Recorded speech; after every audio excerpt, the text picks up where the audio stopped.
तो आज हम बात करेंगे कि आप अपनी कंसंट्रेशन कैसे बढ़ा सकते हो और डिप्रेशन और एंजाइटी को कैसे कम कर सकते हो। और ये सब हम आपको बताएंगे बुक द स्पार्क से, जो कि लिखी है जॉन रैटी ने। लेकिन इससे पहले कि हम स्टार्ट करें, अगर आपने अभी तक ये चैनल सब्सक्राइब नहीं किया है तो इसे जल्दी से सब्सक्राइब कर लीजिए, क्योंकि हर हफ्ते हम ऐसे ही इंटरेस्टिंग और नॉलेजेबल वीडियोस आपके लिए लाते रहेंगे।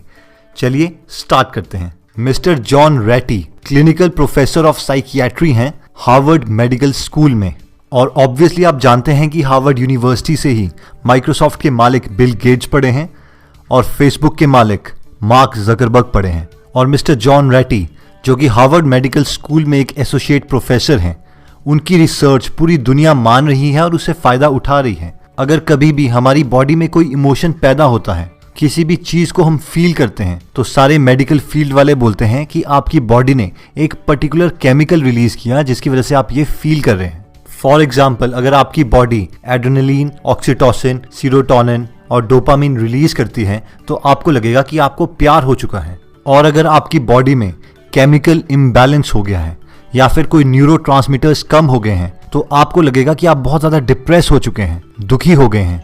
उसी तरीके से हमारी बॉडी में एक प्रोटीन होता है जिसका नाम है brain derived neurotrophic factor, BDNF।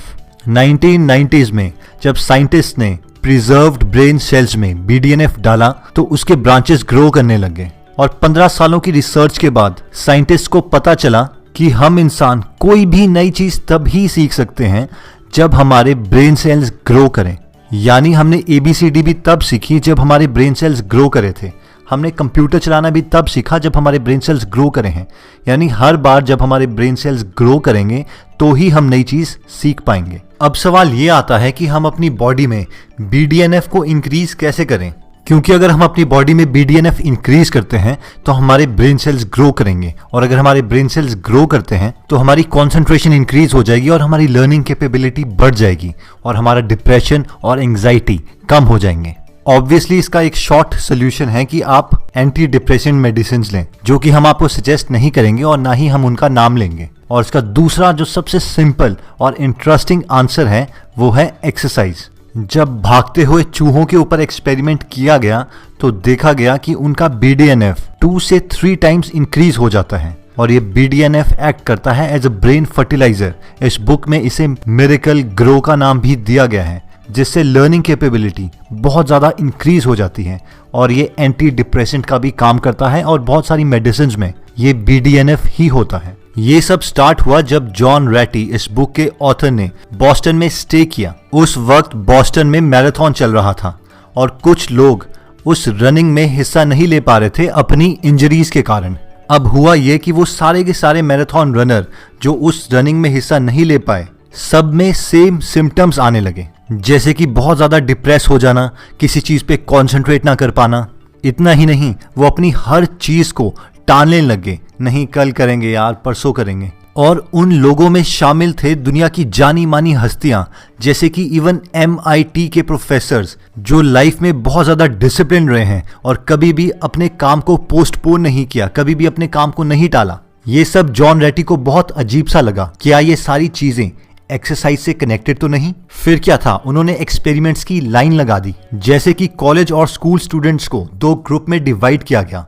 पहले ग्रुप को बोला गया कि आपको क्लास लगाने से पहले एक्सरसाइज करनी है, जबकि दूसरे ग्रुप को बोला गया कि आप क्लास लगाने से पहले सो के आएंगे। और बाद में इन दोनों ग्रुप के रिजल्ट्स कंपेयर किए गए, तो जो ग्रुप A था उसके रिजल्ट्स ग्रुप B के कंपैरेटिवली बहुत ज्यादा अच्छे थे। और ये एक बार नहीं, बार बार प्रूव किया गया कि एक्सरसाइज से आपका BDNF इंक्रीज होता है और उस BDNF से आपके सेल ग्रो करते हैं, जिससे कंसंट्रेशन इंप्रूव होती है और ये एंटी डिप्रेसेंट का भी काम करता है, यानी आपका डिप्रेशन भी बहुत कम हो जाता है। अब सवाल ये आता है कि हमें कौन सी एक्सरसाइज करनी है और कब करनी है। 20 से 30 मिनट की एक्सरसाइज, जैसे कि भागना, स्विमिंग करना या फिर साइकिलिंग, जिसे करना थोड़ा सा मुश्किल हो और आपका heart rate normal heart rate से थोड़ा इंक्रीज हो जाए। और ये एक्सरसाइजेस आपके स्टडी टाइम से जस्ट पहले होनी चाहिए, यानी एक्सरसाइज और स्टडी के बीच में ज्यादा गैप नहीं होना चाहिए, क्योंकि एक एक्सपेरिमेंट जो कि नेपरविल हाई स्कूल में किया गया था, उसमें एक क्लास को 2 ग्रुप्स में डिवाइड किया गया। एक ग्रुप को एक्सरसाइज के इमीडिएटली बाद हिस्ट्री का सब्जेक्ट पढ़ाया गया, जबकि दूसरे ग्रुप को एक्सरसाइज के 6 घंटे के बाद हिस्ट्री का सब्जेक्ट पढ़ाया गया। तो जो पहला ग्रुप था उसका रिजल्ट दूसरे ग्रुप के कंपैरेटिवली बहुत अच्छा आया। इससे ये प्रूव होता है कि जो हमारा BDNF है उसकी स्पाइक काफी ज्यादा देर तक नहीं रहती। यानी हमें हर अपने स्टडी सेशन के जस्ट पहले एक्सरसाइज करनी चाहिए ताकि हमारी कंसंट्रेशन एक पर्टिकुलर अमाउंट ऑफ टाइम के लिए सस्टेन रहे।